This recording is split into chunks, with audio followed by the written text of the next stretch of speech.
Asyhadu an la ilaha illallah wa asyhadu anna Muhammadar Rasulullah. Allahumma salli ala sayyidina Muhammad wa ala ali sayyidina Muhammad. Assalamualaikum warahmatullahi wabarakatuh. Idh fi wujudaka fi ardil humuli fama nabata mimma lam yudfan la yatimu nataijuhu. Tanamlah dirimu dalam tanah kerendahan, sebab tiap sesuatu yang tumbuh tetapi tidak ditanam, maka tidak sempurna hasil buahnya. Tiada sesuatu yang lebih bahaya bagi seorang yang beramal daripada menginginkan kedudukan dan terkenal di tengah-tengah masyarakat pergaulan, dan ini termasuk keinginan hawa nafsu yang utama.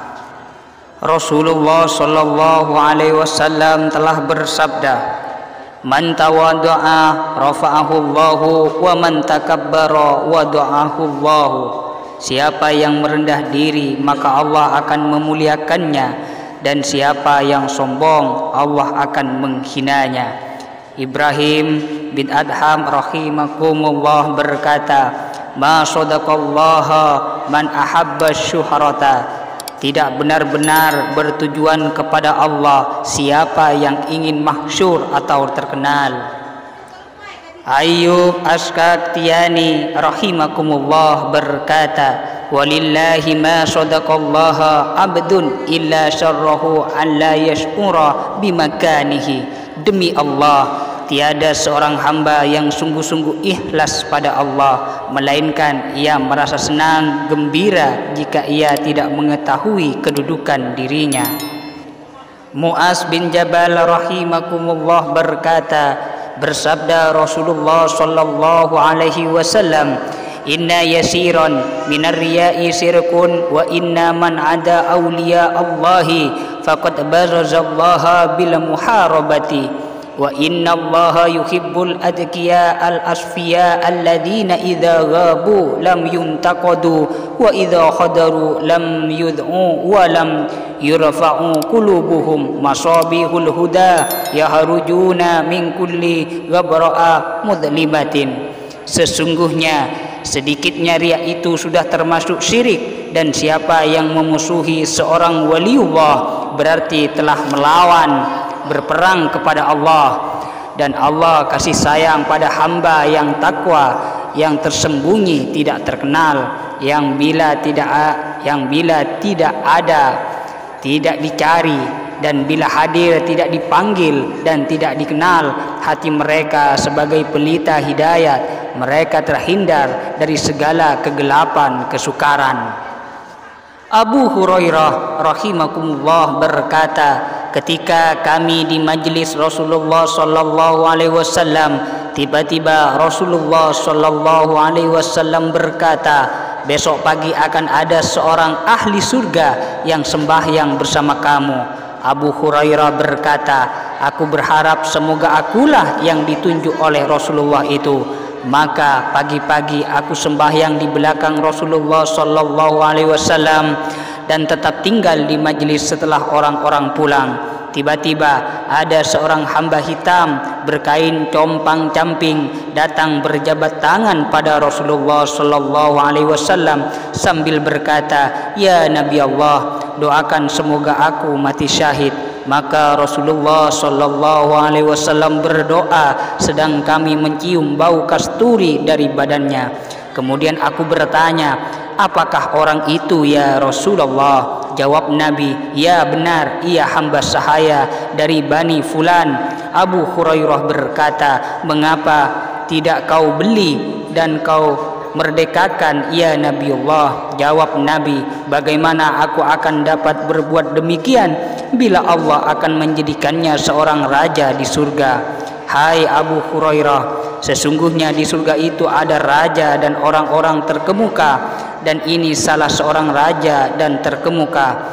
Hai Abu Hurairah, sesungguhnya Allah kasih kepada makhluknya yang suci hati, yang samar, yang bersih, yang terurai rambut, yang kempis perut kecuali dari hasil yang halal, yang bila akan masuk kepada raja tidak diizinkan, bila meminang wanita bangsawan tidak diterima, bila tidak ada tidak dicari, bila hadir tidak dihiraukan, bila sakit tidak dijenguk, bahkan bila mati tidak dihadiri jenazahnya.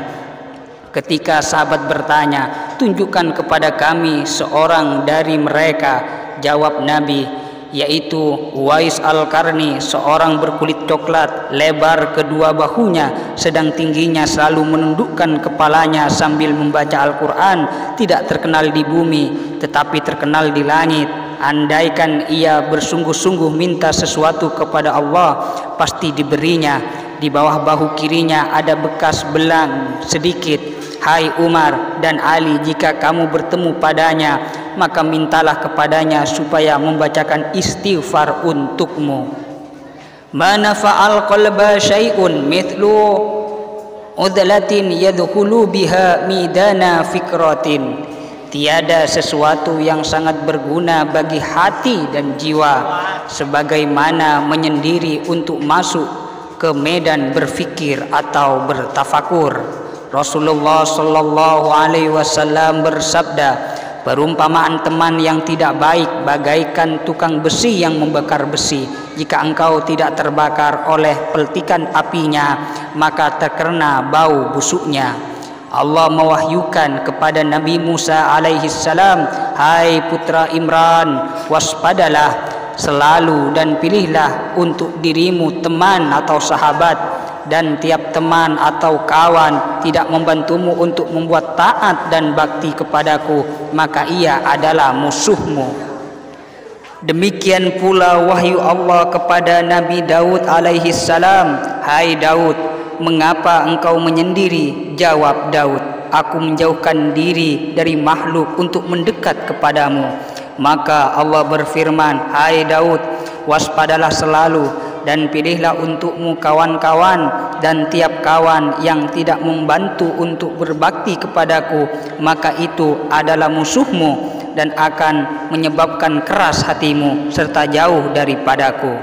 Nabi Isa alaihi salam bersabda, jangan berkawan pada orang-orang yang mati, niscaya mati hatimu. Ketika ditanya, siapakah orang-orang yang mati itu? Jawabnya, mereka yang rakus kepada dunia.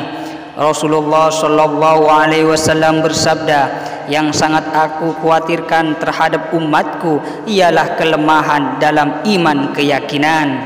Nabi Isa alaihi salam berkata, berbahagialah orang yang perkataannya zikir dan diamnya berfikir dan pandangannya perhatian. Sesungguhnya orang yang sempurna akal ialah yang selalu mengoreksi hari kemudian sesudah mati. Sa'al bin Abdullah At-Turtari rahimakumullah berkata, kebaikan itu terhimpun dalam 4 macam, dan dengan itu tercapai derajat wali, yakni di samping melakukan semua kewajiban-kewajiban agama, yaitu 1. Lapar, 2. Diam, 3. Menyendiri, dan 4. Bangun malam, yakni bertahajud. Kaifa yasruku qalbun aswarul aqwani muntabi'atun fi mir'atihi am kaifa yarhalu ila Allahi wa huwa mukabbalun bi syahawatihi am kaifa yatma'u ayyadkhula hadratallahi wa huwa lam yatatakhkhar min janabati ghafarati am kaifa yarju an yafhama daqaiqal asrari wa huwa lam yatub min hafawatihi. Bagaimana akan dapat terang hati seorang yang gambar dunia ini terlukis dalam lensa cermin hatinya, atau bagaimana akan pergi menuju kepada Allah padahal ia masih terikat terbelenggu oleh syahwat hawa nafsunya, atau bagaimana akan dapat masuk ke hadirat Allah padahal ia belum bersih suci dari kelalaiannya yang di sini diumpamakan dengan jenabatnya, atau bagaimana mengharap akan mengerti rahasia yang halus dalam pada hal ini belum taubat dari kekeliruannya. Berkumpulnya 2 hal yang berlawanan dalam satu tempat dan masa mustahil, sebagaimana berkumpul antara diam dengan gerak. antara cahaya terang dengan gelap. Demikian pula nur cahaya iman berlawanan dengan gelap yang disebabkan karena selalu masih berharap menyandar kepada sesuatu selain Allah. Demikian pula berjalan menuju kepada Allah harus bebas dari belenggu hawa nafsu supaya sampai kepada Allah. Firman Allah, wattaqullaha wa yu'allimukumullahu, bertakwalah kepada Allah dan Allah yang akan mengajarkan kepadamu segala hajat kebutuhanmu.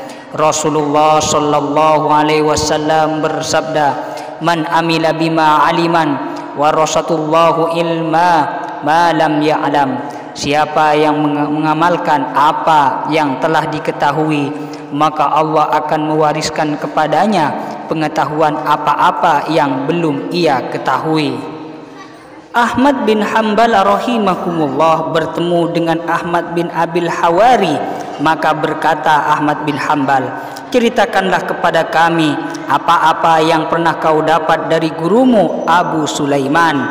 Jawab Ibnu Hawari, bacalah subhanallah tetapi tanpa rasa kekaguman. Setelah dibaca oleh Ahmad bin Hanbal subhanallah, maka berkata Ibnu Abi Hawari, aku telah mendengar Abu Sulaiman berkata, apabila jiwa hati manusia benar-benar berjanji akan meninggalkan semua dosa, niscaya akan terbang ke alam malakut di langit, kemudian kembali membawa berbagai ilmu hikmat tanpa berhajat kepada guru. Ahmad bin Hanbal setelah mendengar keterangan itu langsung ia bangkit bangun berdiri dan duduk di tempatnya berulang 3 kali lalu berkata, belum pernah aku mendengar keterangan serupa ini sejak aku masuk Islam. Ia sungguh merasa puas dan sangat gembira menerima keterangan itu. Kemudian ia membaca hadis, man amila bima alima warasahullahu ilma ma lam ya'lam.